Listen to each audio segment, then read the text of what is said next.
बिहार में बिना जाति की आप पॉलिटिक्स नहीं कर सकते हैं, चाहे बात स्वर्ण की हो या पिछड़े वर्ग की। यही वजह है कि बिहार में सारे राजनीतिक दल जातीय जनगणना पर जोर दे रहे हैं। लेकिन यहाँ पर हम बात करते हैं भूमिहार जाति की। स्वर्णों में इस जाति का परसेंटेज बिहार में भले ही काफी कम है, लेकिन पॉलिटिकल अवेयरनेस में ये सबसे आगे है। वहीं वर्तमान स्थिति में ये समाज सभी दलों में थोड़ा थोड़ा बटा हुआ है, जबकि ये बीजेपी का आधार वोट माना जा रहा है। भूमिहार समाज के तमाम बड़े नेता भी विभिन्न राजनीतिक पार्टियों में अपने हिसाब से सेवा दे रहे हैं। ऐसे में आज हम आपको जेडीयू के टॉप 5 भूमिहार नेताओं के बारे में बता रहे हैं। इनमें महिला नेत्री भी शामिल है। सबसे पहले 5वें नंबर पर बात करते हैं शालिनी मिश्रा की। इनके नाम में मिश्रा लगा हुआ है, जिससे बहुतों को इनकी जाति को लेकर भ्रम हो जाता है।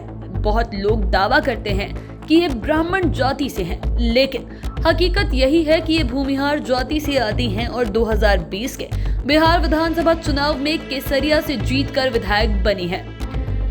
शालिनी मिश्रा के पति कमल मिश्र मधुकर अब इस दुनिया में नहीं है, लेकिन वे भी सांसद रहे थे। इनकी मां डॉक्टर कामना मिश्रा भी राजनीति में एक्टिव थी। उस समय तक शालिनी ने सोचा भी नहीं था कि वो पॉलिटिक्स में आने वाली है। दरअसल शालिनी मिश्रा मार्केटिंग में MBA करने के बाद करीब 22 वर्षों तक विभिन्न कंपनियों के लिए काम कर रही थी। जब इनके पॉलिटिक्स में एंट्री की बात हुई तो इन्होंने पहले CPI को ज्वाइन किया, बाद में ये जेडीयू में शामिल हो गए। दरअसल मुख्यमंत्री नीतीश कुमार का शालिनी के पति से गहरा लगाव था, इसीलिए इन्हें केसरिया विधानसभा क्षेत्र से जेडीयू का टिकट भी मिल गया था। पति की समृद्ध विरासत का परिणाम रहा कि शालिनी मिश्रा भी पूरे दमखम के साथ मैदान में उतरी और इन्होंने विधायक बनकर दिखा भी दिया। अब बात करते हैं चौथे नंबर की। इस नंबर पर उनका नाम है जो अपने जमाने में काफी दबंग चेहरा माने जाते थे। उस जमाने में इनकी तूती बोलती थी। जी हाँ, हम बात कर रहे हैं जहानाबाद के पूर्व सांसद जगदीश शर्मा की। इनका किस कदर इलाके में वर्चस्व था, इसका अंदाजा आपको इसी से लग सकता है कि जगदीश शर्मा 1977 से साल 2008 तक इस सीट से लगातार 8 बार विधायक बने। ये साल 2009 के लोकसभा चुनाव में जेडीयू के टिकट पर जहानाबाद से सांसद बन गए। इसके बाद साल 2010 में इन्होंने इस सीट के लिए अपनी पत्नी शांति शर्मा को चुनावी मैदान में उतारा। हालांकि इनकी पत्नी शांति शर्मा को पार्टी ने टिकट नहीं दिया, तब इन्होंने पार्टी से बगावत करते हुए पत्नी को निर्दलीय प्रत्याशी के रूप में चुनावी मैदान में उतारा और जीत भी दिलाई।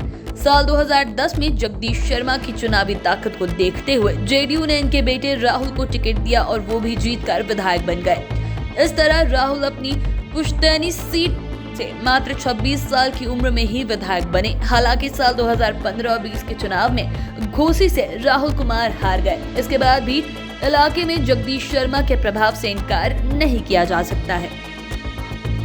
तीसरे नंबर पर बात करते हैं नीरज कुमार के। नीरज कुमार मोकामा के रहने वाले हैं और आपको पता ही है कि मोकामा का इलाका भूमिहार बाहुल्य है।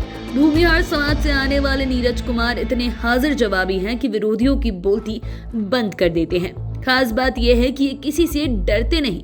हाजिर जवाबी की वजह से ही प्रवक्ता की जिम्मेदारी इनके पास रहती है। ये जिम्मेदारी इन्हें साल 2009 से मिली हुई है। बिहार कैबिनेट में ये मंत्री भी रह चुके हैं। वर्तमान में जेडीयू के मुख्य प्रवक्ता के पद पर भी हैं। इसके अलावा ये MLC के पद पर भी हैं। खास बात कि डिजिटल मीडिया की ताकत को सबसे ज्यादा अच्छे से पहचानते हैं, इसीलिए वीडियो शैली में भी विरोधियों पर खूब प्रहार करते हैं। इसके साथ ही ये सरकार की बातों को भी प्रभावी ढंग से रखने की कला बखूबी जानते हैं। विपक्ष पर कड़े तेवर से हमला करते हैं। काफी मुखर होकर विरोधियों को पटखनी देते हैं। अपने हमले में गांव की लच्छेदार भाषा को भी शानदार ढंग से शामिल करते हैं। विरोधियों के छोटे से छोटे वार पर भी जबरदस्त ढंग से पलटवार करते हैं और चुनाव के समय इनकी जाति की ताकत का भी पता चलता है और विरोधियों को ये भी महसूस हो जाता है कि इनके पास वोट की भी ताकत है। अब बात करते हैं नीतीश कुमार के साथ साय की तरह रहने वाले विजय चौधरी की। ये लिस्ट में दूसरे नंबर पर है। विजय चौधरी भी भूमिहार समाज से आते हैं तथा पार्टी के कद्दावर नेता हैं। इनकी ताकत और सियासी चाल चुनाव के समय देखते ही बनती है। ये समस्तीपुर जिले के सरायरंजन विधानसभा क्षेत्र से लगातार जीत रहे हैं और मिथिलांचल के इलाके में इनकी केवल भूमिहार में ही नहीं बल्कि बाकी के स्वर्ण समाज समेत पिछड़ा वर्ग में भी अच्छी पैठ है। ये अपनी चुनावी रणनीति से केवल सराय रंजन ही नहीं, इस विधानसभा से सटी बाकी सीटों पर भी समीकरण बनाने बिगाड़ने की ताकत रखते हैं। इन्हें लोग आज तक कभी भी गुस्सा करते हुए नहीं देखे हैं। इन्हें जेडीयू का बड़ा क्राइसिस मैनेजर माना जाता है। इनके पास राजनीति का लंबा अनुभव है। पॉलिटिक्स से पहले ये बैंक में नौकरी करते थे। इनकी सदी सियासी चाल के आगे विरोधी कहीं नहीं टिकते हैं। अब बात करते हैं लल्लन सिंह की। लल्लन सिंह भी भूमिहार जाति से आते हैं। ये नालंदा के रहने वाले हैं, लेकिन इनकी पकड़ नालंदा से लेकर मोकामा होते हुए मुंगेर तक हो गई है। इतना ही नहीं, जेडीयू के राष्ट्रीय अध्यक्ष बनने के बाद तो अब इनकी पहचान स्टेट से होते हुए नेशनल लीडर के रूप में की जाने लगी है। ये बिहार सरकार में मंत्री भी रहे हैं। ये वर्तमान में मुंगेर के सांसद हैं और एमपी की तरफ जेडीयू के राष्ट्रीय अध्यक्ष पद पर भी दोबारा काबिज हुए हैं। इन पर नीतीश कुमार बहुत अधिक भरोसा करते हैं और ये भी हर संकट में उनके लिए खड़े रहते हैं। इन्हें जेडीयू का सबसे बड़ा पावर हाउस कहें तो कोई अतिशयोक्ति नहीं होगी। ये विरोधियों का होम्योपैथिक इलाज करने में माहिर है तथा इनके ही इलाज से जेडीयू में बगावत करने वाले आरसीपी सिंह समेत अन्य नेता साइडलाइन हो गए। हालांकि इनका भी एक बार नीतीश कुमार के साथ मनमुटाव हो गया था। इसके बाद भी इन्होंने उनके खिलाफ कुछ नहीं बोला।